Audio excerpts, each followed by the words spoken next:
This past Sunday, we continued our series, No Days Off. BCSN's Mark Kuntz sitting down with longtime Perrysburg boys basketball coach Dave Boyce. Tonight, we continue that conversation.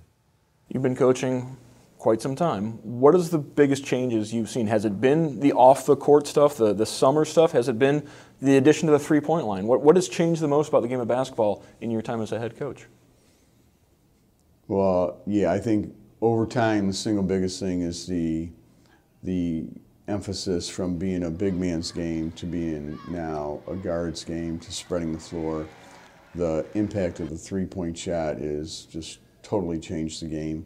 And then, you know, how much the NBA has changed and what the kids are seeing on TV. And, you know, I mean, 6'11" guys now want to be point guards. You know, you can't find anyone in your program who wants to be a big man. And there's no doubt that's the biggest change. As you alluded to getting to coach your sons, do you see yourself as a father figure for your players, or has that evolved over time, that sometimes you have to be the father figure, other times you've got to be more of a buddy, other times you have to be more of a disciplinarian? How have you evolved as a coach over your time? You know, I think when you're younger, it's easier to be their buddy. You just relate to them more. I mean, one of the things we've done now is we've tried to hire some younger assistants every year, because at my age now, as much as I still think I'm sort of cool, the kids don't think I'm cool anymore. So, you know, you've got to have some kids, some younger coaches who can talk their language. I think you wear a lot of hats.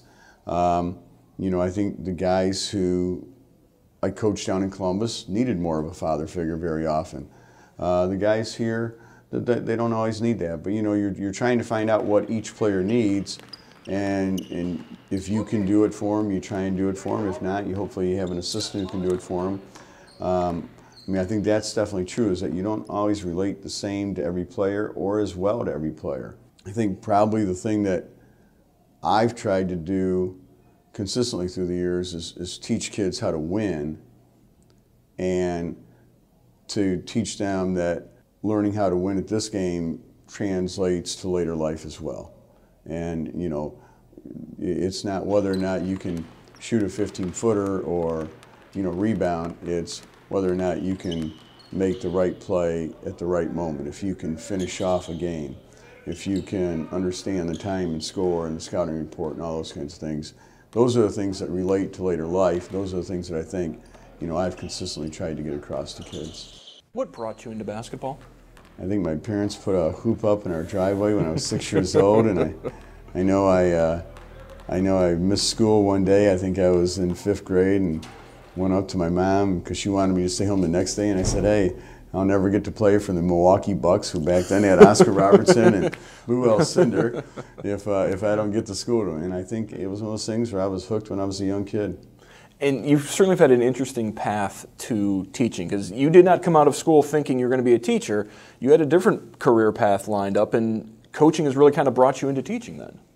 Oh, there's no doubt about it. Yeah, my undergrad is in finance, and started out, I did a summer internship with Dana Corporation here in town, and then actually Toledo Hospital hired me before I graduated. I finished my last semester of my senior year taking 2 night courses because they wanted me to start.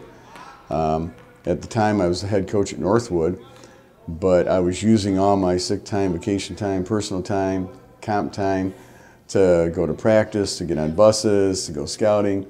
And I got to my 2-year review, and my boss said, "You know, I think you would rather do that than this, and, you know, why don't you just do it?" And that was hard to hear, because obviously you'd put 4 years in college, and at that time my dad didn't want to hear I was going into teaching and taking a big pay cut. But I quit the next day, went back to the University of Toledo, 5 straight quarters to get my teaching certificate, and started out in the low rung, and it's gone on from there. Obviously, coaches are a lot like athletes. They've got goals that they set for themselves. At this point in your career, what goals are still out there for you? Well, you know, we've never been to the Final Four, and I think that's something that's missing on my resume. It's something that, you know, we thought we could get here. We had a number of chances, you know, probably from '06 to 10 or 12, and we had a good run in 14. We've had a little bit of a dry spell here, but that's certainly still our goal here in the next 4, 5, 6 years here at Perrysburg is to get to the Final Four.